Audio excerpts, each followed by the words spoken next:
Shalom, saudaraku yang terkasih dalam Tuhan Yesus Kristus.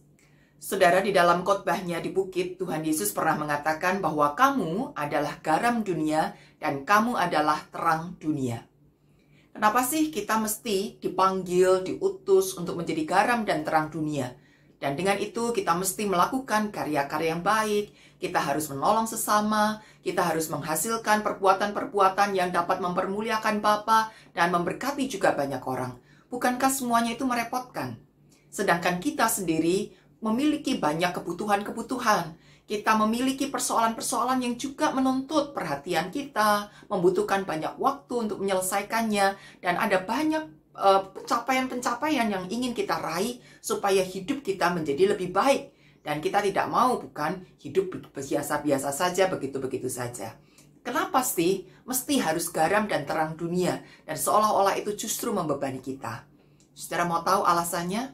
Mari kita perhatikan pada Yesaya pasal 58 ayat 8 sampai 11. Pada waktu itulah terangmu akan merekah seperti fajar dan lukamu akan pulih dengan segera. Kebenaran menjadi barisan depanmu dan kemuliaan Tuhan barisan belakangmu. Pada waktu itulah engkau akan memanggil dan Tuhan akan menjawab. Engkau akan berteriak minta tolong dan ia akan berkata, ini aku. Apabila engkau tidak lagi mengenakan kuk kepada sesamamu dan tidak lagi menunjuk-nunjuk orang dengan jari dan memfitnah. Apabila engkau menyerahkan kepada orang lapar apa yang kau inginkan sendiri dan memuaskan hati orang yang tertindas, maka terangmu akan terbit dalam gelap dan kegelapanmu akan seperti rembang tengah hari. Tuhan akan menuntun engkau senantiasa dan akan memuaskan hatimu di tanah yang kering dan akan membaharui kekuatanmu. Engkau akan seperti taman yang diairi dengan baik dan seperti mata air yang tidak pernah mengecewakan. Saudara, Tuhan menunjuk kita menjadi garam dan terang.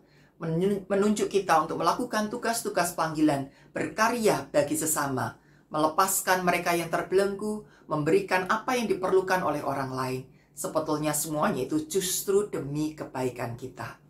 Ketika kita melakukan semuanya itu, maka kita akan menjadi makhluk yang mulia.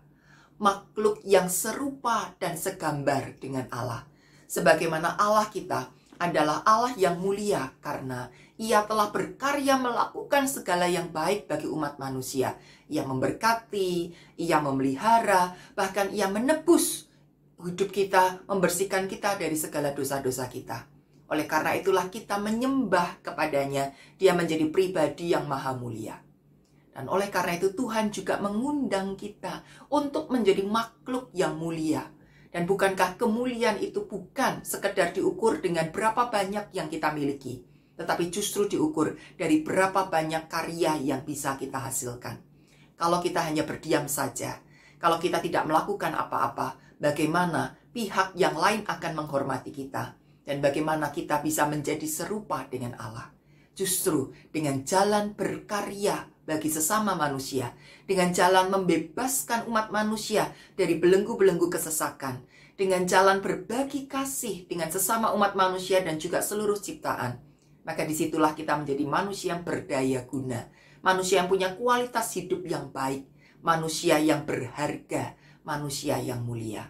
Dan Tuhan sangat merindukan kita menjadi makhluk dengan martabat yang jauh lebih tinggi daripada makhluk-makhluk lainnya. Kita diangkat untuk menjadi gambar dan rupa Allah. Oleh karena itu kita mesti melakukan karya-karya seperti yang Allah sudah lakukan. Kita diundang untuk menjadi rekan sekerja Allah. Dan dengan demikian maka hidup kita akan dipulihkan. Hidup kita akan menjadi terang yang bersinar di tengah kegelapan. Dan hidup kita akan seperti taman yang diairi dengan begitu luar biasa baiknya. Hidup kita akan menjadi mulia di mata Tuhan dan juga sesama. Rindukah kita menjalani kehidupan yang mulia? Rindukah kita dipermuliakan oleh Bapa kita di surga? Maka lakukan dulu bagian kita. Jadilah garam, jadilah terang dunia, hadirkan kasih Kristus sebesar-besarnya, seluas-luasnya di seluruh muka bumi ini. Nama Bapa dipermuliakan, maka Bapa pun juga akan mempermuliakan hidup kita. Mari kita berdoa. Tuhan, terima kasih untuk panggilan-Mu yang sungguh berharga. Memanggil kami untuk menjadi rekan sekerja Allah. supaya kami bisa memenuhkan gambar dan rupa Allah, sehingga kami berbeda dari makhluk hidup lainnya. Kami menjadi makhluk yang berkualitas, menjadi makhluk yang berharga. Terima kasih untuk jalan permuliaan yang sudah Engkau berikan ini. Maka biarlah kami bersedia menyambut panggilan Tuhan ini dengan penuh syukur dan sukacita. Kami menjalani bukan sebagai beban yang berat, tetapi kami menjalani dengan ungkapan syukur, dengan kebahagiaan penuh.